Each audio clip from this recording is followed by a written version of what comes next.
Hi అండి, welcome back to my channel అక్కీతో ముచ్చట్లు. ఈరోజు వీడియోలో కొంచెం సాయిబాబా గురించి ఒక చిన్న విషయాన్ని చెప్పాలని ఈ వీడియో చేస్తున్నాను. ఇక్కడ కనిపిస్తుంది సాయిబాబా విగ్రహము. ఇక్కడ నేను మా ఇంట్లో పూజా మందిరం అంటూ సపరేట్గా మాకు లేదు కాబట్టి ఒక షెల్ఫ్లో మాత్రమే పూజా మందిరాన్ని ఏర్పాటు చేసుకున్నాము. కాబట్టి బాబాకి నేను ఇలా కింద టేబుల్ వేసి ఒక ప్లేట్లో సాయిబాబా విగ్రహాన్ని కూర్చోబెట్టి సాయిబాబాకు కేవలం నీళ్ళతో మాత్రమే అభిషేకం చేసుకుంటున్నాను. వీలైన వాళ్ళు గురువారం రోజు పంచామృతాలతో కూడా అభిషేకం చేసుకోవచ్చు. నేను ఇక్కడ కేవలం మంచినీళ్ళతో మాత్రమే చేసుకుంటున్నాను. ఇలా అభిషేకం చేసుకున్న తర్వాత బాబా గారికి తడి లేకుండా పొడి బట్టతో నీట్గా తూడ్చి బాబాని అలంకరణ చేసుకుంటాను. కొంతమందికి అంటే దగ్గరలో బాబా దేవాలయాలు అంత అందుబాటులో ఉండవి కాబట్టి అలా లేని వాళ్ళు ఎలా చేసుకోవచ్చు, ఎలా గుడికి వెళ్ళినా తృప్తిని పొందవచ్చు అనేది నేను ఒక విషయం ద్వారా చెప్తాను, వినండి. సాయిబాబా దేవాలయంలో మనకు ఒక స్తవన మంజరి అనే బుక్ దొరుకుతుందండి. ఇది అన్ని దేవాలయాల్లో ఉంటుంది, లైబ్రరీలలో కూడా దేవాలయంలో ఉంటుంది.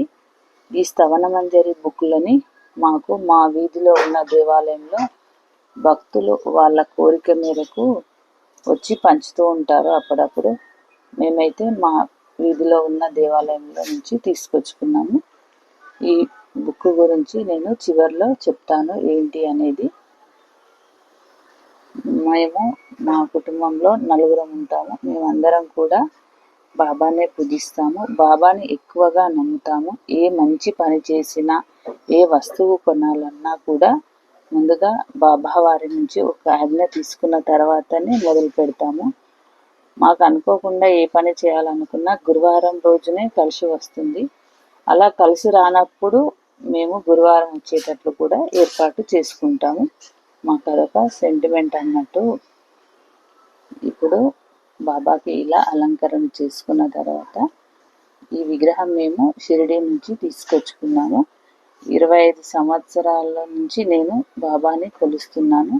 ఇంకా మా వారైతే ఇంకా 30 సంవత్సరాల పైనుంచి, నేనైతే పెళ్ళైన తర్వాత 25 సంవత్సరాల నుంచి బాబాని కొలుస్తున్నాను. అప్పటి నుంచి ఇప్పటి వరకు మేము షిరిడీకి ఒకేసారి మాత్రమే కుటుంబ సమేతంగా వెళ్ళి వచ్చాము. అది కూడా ఒక 2 సంవత్సరాల ముందు మాత్రమే. కానీ మేము ప్రతి గురువారం బాబాకు పూజ చేసుకొని బాబా చాలీసా అలాంటి చిన్న చిన్న శ్లోకాలు చదువుకుంటూ ఉంటాము. ఈ బాబాకు నేను ధరించిన కఫని అంటే ఆ వస్త్రము, టోపీ, ఆభరణం కూడా మనకు షిరిడీలోనే దొరుకుతాయి. ఇక్కడ బాబా లాకెట్ అండి నా చేతిలో ఉన్నది. ఈ లాకెట్ మాకు ఇక్కడ మా గుడిలో బాబా పుట్టినరోజు గురు పౌర్ణమి రోజు బాబా వ్రతాలు కూడా జరుపుతారు. ఈ లాకెట్తోనే బాబాకు అభిషేకాలు వ్రతం చేసి భక్తులకు ఇస్తారు. ఇలా బాబాకు గురువారం రోజున ఒక్క గులాబీ పువ్వు పెడితే ఎంతో అందంగా కనిపిస్తుందండి. గురువారం వచ్చిందంటే ఒక గులాబీ పువ్వు ఉంటే బాబాకు చాలా సంతోషంగా ఉంటుంది. నేనైతే కంపల్సరీ గురువారం గులాబీ పూలతో చేయాలని కోరుకుంటాను. ఈ గులాబీ పూలే కాకుండా ఈరోజు నాకైతే అనుకోకుండా మళ్ళీ నాగమల్లె పూలు వచ్చాయి. ఈ పూలు నాకు ఒక ఆంటీ అప్పుడప్పుడు తెచ్చి ఇస్తూ ఉంటుంది. అనుకోకుండా గురువారం రోజు చాలా పూలు ఫ్రెష్గా అప్పుడే చెట్టు నుంచి తెంపుకొచ్చి మరీ నాకు ఇచ్చింది. సరే ఈరోజు గురువారం కదా, బాబాకు మంచిగా అలంకరణ చేసుకుందామని మీకు చూపిద్దామని చూపిస్తున్నాను. ఈ పూలు ఒకే చెట్టుకు 2 రకాల పూలు ఉంటాయి. ఒకటి ఎల్లో వైట్, ఒకటేమో పింక్ వైట్. అంటే 3 కలర్స్ మొత్తం, pink, light yellow, white colour, ఇలా 3 రంగులతో ఉంటుందండి ఈ పువ్వు. మీకు ఇక్కడ చూపించాను కదా 2 రకాల పూలు. వీలైతే ఈ చెట్టు ఎలా ఉంటుందనేది కూడా నేను మరొక వీడియోలో చూపిస్తాను. ఇలా బాబాని అలంకరణ చేసుకున్న తర్వాత మా పూజ షెల్ఫ్లో నేను పెట్టుకొని మళ్ళీ దీపారాధన, హారతి అలా ఇచ్చుకుంటాను. వీలైన వాళ్ళు మందిరంలోనే అన్నీ చేసుకోవచ్చు. నాకు అలా వీలు పడలేదు కాబట్టి ఇలా మీకు చూపిస్తున్నాను. చూడండి, బాబా స్తవనమంజరి చదవటం వల్ల చాలా ఉపయోగాలు ఉంటాయండి. మనము ఓన్లీ ఇంట్లోనే పూజ చేసుకొని ఉంటున్నాము అంటే మధ్యాహ్నం అంతా ఖాళీగా ఉంటున్నాము అనుకునే వాళ్ళు ఈ స్తవనమంజరి చదువుకుంటే చాలా తృప్తిగా ఉంటుంది. మరి చాలా విషయాలు కూడా బాబా గురించి మనకు తెలుస్తాయి. ఈ స్తవనమంజరిలో ఒక 7-8 అధ్యాయాలు ఉంటాయి. అంటే ఇట్లా పేరాగ్రాఫ్ లాగా ఉంటాయి. ఒక్కొక్క అధ్యాయానికి మనకు 5 నుంచి 6 నిమిషాలు పడుతుంది. ముందుగా బాబా పారాయణం ఎలా చేయాలి అనేది, గణేశుడి గురించి, బాబా పూజా సామాగ్రి గురించి ఇలా ఒక్కొక్క అధ్యాయము ఉంటుంది. ఈ అధ్యాయాలు మొత్తం చదవాలంటే మినిమం మనకు 40 నిమిషాలు పడుతుంది స్టార్టింగ్లో అయితే. ఇలా మనము 40 నిమిషాలు చదువుకోలేము మేము అన్నవాళ్ళు ఒక్కొక్క అధ్యాయం ఒక్కొక్క రోజు వారం రోజుల పాటు చదువుకోవచ్చు.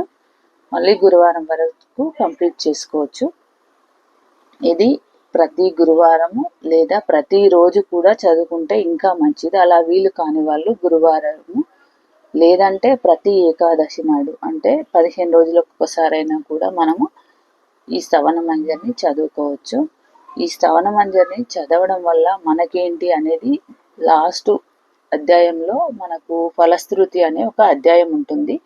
ఆ అధ్యాయంలో ఫలశ్రుతిలో బాబా గారు చెప్పేది ఏంటంటే, ఈ స్తవనమంజరి చదవడం వల్ల నిరుపేదల ఇంట కుబేరుడే నివసిస్తాడు, రోగులు పూర్ణారోగ్యవంతులవుతారు, సంతానం లేని వారికి సంతానం కలుగుతుంది, కీర్తిమంతులై గౌరవ మర్యాదలు పొందుతారు, అల్పాయుష్కులు శతాయుష్కులు అవుతారు అని ఇలా మనకు తెలుపుతున్నారండి. అక్కడ మనకు చివరకు అవినాశక పరబ్రహ్మను తెలుసుకుంటారు. ఈ బుక్ మనం చదవడం వల్ల ఇన్ని ఉపయోగాలు ఉన్నాయి మనకు. ఇలా మీకు వీలైతే ఎక్కడైనా బుక్ దొరికితే తెచ్చుకొని ఇలా స్తవనమంజరిని చదవచ్చు. చదివితే మీకు తెలుస్తుందండి. ఈ బుక్ మనకు దేవాలయంలో, సాయిబాబా దేవాలయంలో లైబ్రరీలో కూడా దొరుకుతుంది. వీలైతే మీరు తెచ్చుకొని చదువుకోండి. ఇంతేనండి, మరొక మంచి వీడియోతో కలుసుకుందామండి. నేను ఈ వీడియోలో చెప్పాను కదా, ఏ విషయమైనా మేము ముందుగా గురువారం రోజే స్టార్ట్ చేస్తాము అని అనుకున్నాను కదా, అందుకనే ఈరోజు నేను గురువారం కాబట్టి ఈ వీడియో నచ్చితే మీకు ఒక like and share and subscribe చేయండి. ఇది కూడా నేను గురువారం రోజే ఫస్ట్ వీడియోలో చెప్పడం స్టార్ట్ చేశానండి. ఓం సాయిరాం, ఓం సాయిరాం. సాయిబాబా భక్తులకు మరీ చెప్తున్నానండి, ఈ స్తవనమంజరి మీకు వీలైతే ఖచ్చితంగా దొరికితే మీకు చదవండి. మీకే తెలుస్తుంది సాయిబాబా మహిమ ఏంటి అనేది. చదువుతూ ఉంటే మీకు కంఠస్థం అవుతుంది, ఈజీగా అనిపించేస్తుంది. 20 నిమిషాల్లో మొత్తం బుక్ చదువుకోవచ్చండి. ఓం సాయిరాం, ఓం సాయిరాం. ఓం సాయిరాం, ఓం సాయిరాం. దోసిట గులాబీ పువ్వులతో నీ వాకిట నిలబడి ఉన్నామయ్యా,